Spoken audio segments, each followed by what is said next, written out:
Hey guys, what's going on? I just picked up this old 77 T-Bird and I'm getting ready to take out the blower motor. What happened is I turned the heat on and all kinds of acorns started flying out of the thing. So it's probably packed with some mouse stuff. And I'm going to get in there, take it out. And if you have an old T-Bird like this, a Mercury Cougar, an LTD, it's probably around the same procedure, same on the Lincolns, I'm sure. There's not a whole lot of videos out there, so I'll show you what's involved in doing it. Before we get started, remember to subscribe to the channel, ring the bell, and subscribe to all of our notifications. That way you'll get a heads up when we upload a new video. So the first thing I'm going to have to do is I'm going to have to remove the glove box door.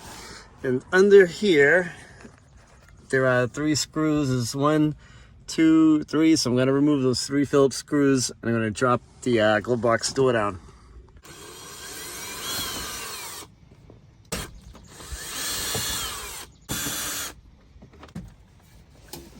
Okay, so to get the paper insert out from the glove box, there's 2 screws, Phillips screws, one here, and there are 2 more on the side. You're gonna need to remove those, and gingerly just press in the cardboard, push it in, and then pull it out. You gotta be careful because these can rip pretty easy, they're old.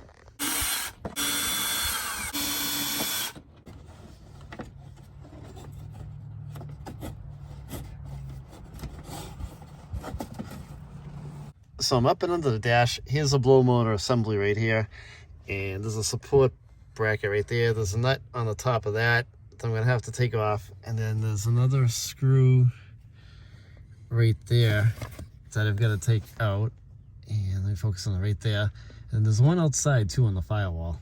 There's a connector right here too they need to unclip. And I'm going to unclip that now. So to unclip this wire, you got to gingerly bring up the tab right here. Be careful because it could be brittle. It's a 40-year-old tab, so just raise it up a little bit and then put one hand on this end, one hand on the other end, just kind of tug them apart. It should come apart for you. Right, so on the firewall on the passenger side, there's an 11mm nut right here that I've got to take out, and I gotta crack that loose. I cracked loose pretty easy because I think the guy that had me had a rodent problem before, and he parked the car in the same spot, so the little mousey went back. So we're gonna take this bolt out. And once we remove this bolt, we can tackle the other 2 bolts on the inside. This bolt is out of the way. Okay, so underneath, there's an 11mm bolt right here. So I'm gonna take this one out. It's a little bit tight, so I'm gonna take it out and I'll get back to you in a minute.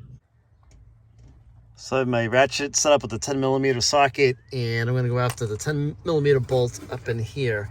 And that's at the end of this bracket that runs up along right here. It goes to the top, holds the blower motor to the top side right there.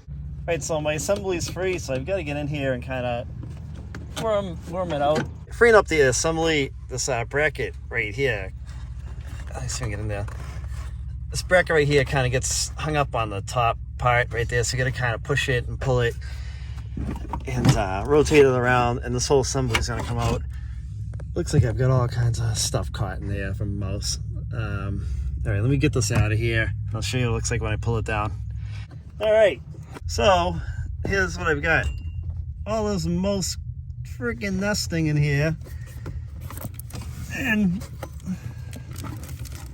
this is all caked in here too, so let me pull this out and free up this little vacuum line, and it'll open up the little habit trail inside the blower motor, and we'll get to that and clear it all out. This is ridiculous.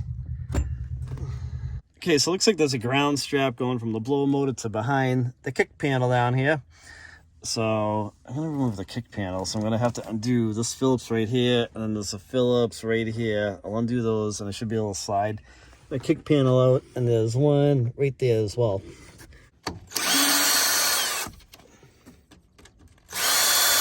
Go. Okay, those 3 screws are out. Take this out. Okay, so now that I got the kick panel off, I can get at my ground strap right here. And this is an 8mm socket. Okay.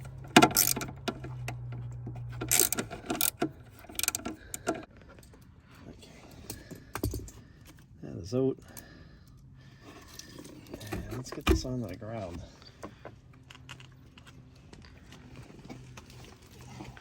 Okay, so I'm going to take the blower motor out of the housing, and I I don't think I need to replace mine. It looks okay.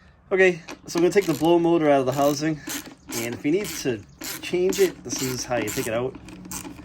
It's not that bad of a job, it's just kind of a little bit of a pain, that's all. These rodents can make a mess out of everything, clog up your heat. As you can see, that was a huge nest in that thing. Alright, so wait till we see what's in here.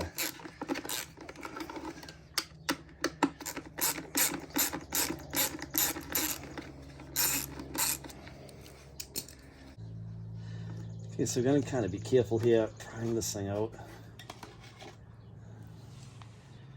And it's definitely some crud in here. The cage looks okay. If this cage was bad, it'd be all broken apart. I'm going to blow it out and put this back together. But I'm going to vacuum this out right here, some nuts in there, and we'll put this unit back together. Okay, so we just put our screws back in the blow motor housing, and I'm going to put the whole assembly back in the car. Okay, so I got this all ready to go back in. I connected my vacuum line back up. I reconnected that ground. There's an 8mm to there. And that stud right there, it's going to go above the hole. So I'm going to line this up into place and get it well wiggled back in there and button it up. So the easiest way to do this is to tip the solenoid down and kind of sneak it in with the bracket. And that seems to be working. Right, there's an 11mm bolt up here that you're gonna have to catch by hand. Catch it by hand, wiggle the blower housing in place, and I did that. Everything's lined up, so I'm gonna come in here, get the plate out of the way, and I'm gonna snug this bolt up and put our wire back on. Okay, so I'm back outside on the passenger side, and I'm gonna snug up that 11mm bolt right now. So I'm gonna get this all snugged up, and I'm gonna go back inside and snug up that bolt on the firewall. No, on the bracket, and then the bolt on the firewall. So now we're gonna tighten up the bolt on the bracket, and that's an 11mm. So I'm gonna tighten that one up right now, and we'll go to the next one. Okay, so right now I'm gonna tighten my last bolt right there. It's an 11mm, and I'm gonna go in there with my wrench and tighten that up. So all we have to do now is reconnect the power, plug that back in real quick, and put our kick panel back on. That's pretty easy to remove, and then put back in, and then put our insert back into place, and our glove box door back on. It's only a couple of bolts. You saw how we took it out. It's pretty easy, and that'll be it. Thanks for watching, guys.